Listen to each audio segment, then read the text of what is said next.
तक्षशिला का इतिहास एवं संपूर्ण जानकारी। तक्षशिला विश्वविद्यालय वर्तमान पाकिस्तान के रावलपिंडी से 18 मील उत्तर की ओर स्थित था।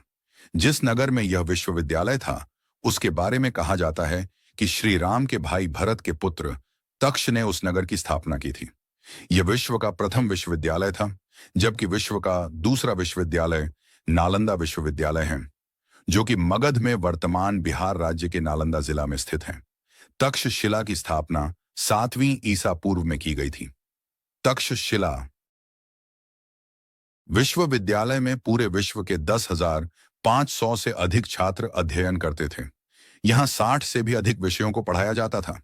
326 ईस्वी पूर्व में विदेशी आक्रमणकारी सिकंदर के आक्रमण के समय यह संसार का सबसे प्रसिद्ध विश्वविद्यालय ही नहीं था, अपितु उस समय के चिकित्सा शास्त्र का एकमात्र सर्वोपरि केंद्र था। तक्षशिला विश्वविद्यालय का विकास विभिन्न रूपों में हुआ था। इसका कोई एक केंद्रीय स्थान नहीं था, अपितु यह विस्तृत भूभाग फैला हुआ था। विविध विद्याओं के विद्वान आचार्यों ने यहां अपने विद्यालय तथा आश्रम बना रखे थे। छात्र रुचिनुसार अध्ययन हेतु विभिन्न आचार्यों के पास जाते थे।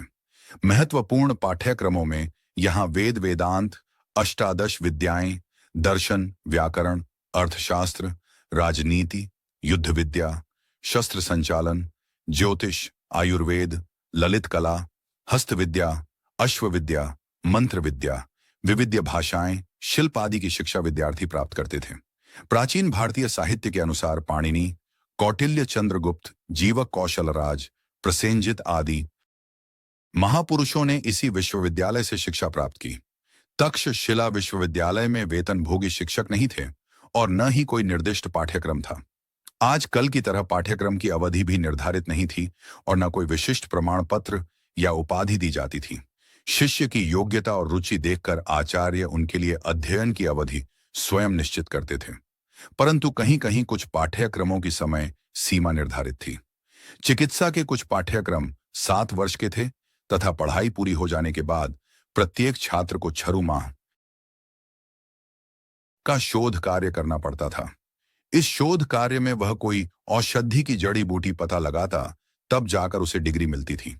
अनेक शोधों से यह अनुमान लगाया गया है कि यहाँ 12 वर्ष तक अध्ययन के पश्चात दीक्षा मिलती थी। 500 ईस्वी पूर्व, जब संसार में चिकित्सा शास्त्र की परंपरा भी नहीं थी, तब तक्षशिला आयुर्वेद विज्ञान का सबसे बड़ा केंद्र था।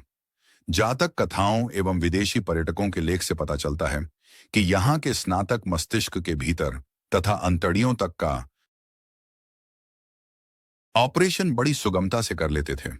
अनेक असाध्य रोगों के उपचार सरल एवं सुलभ जड़ी बूटियों से करते थे। इसके अतिरिक्त अनेक दुर्लभ जड़ी बूटियों का भी उन्हें ज्ञान था।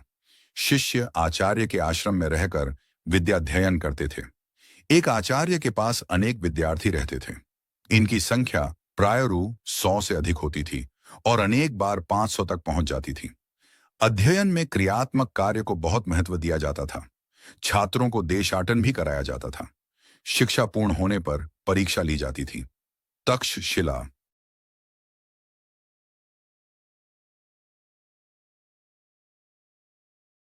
विश्वविद्यालय से स्नातक होना उस समय अत्यंत गौरवपूर्ण माना जाता था। यहाँ धनी तथा निर्धन दोनों तरह के छात्रों के अध्ययन की व्यवस्था थी। धनी छात्रा आचार्य को भोजन, निवास और अध्ययन का शुल्क देते थे तथा निर्धन छात्र अध्ययन करते हुए आश्रम के कार्य करते थे। शिक्षा पूरी होने पर वे शुल्क देने की प्रतिज्ञा करते थे।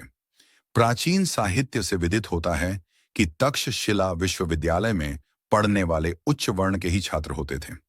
सुप्रसिद्ध विद्वान, चिंतक, कूटनीतिज्ञ, अर्थशास्त्री चाणक्य ने भी अपनी शिक्षा यहीं पूर्ण की थी। उसके बाद यहीं शिक्षण कार्य करने लगे। यहीं उन्होंने अपने अनेक ग्रंथों की रचना की।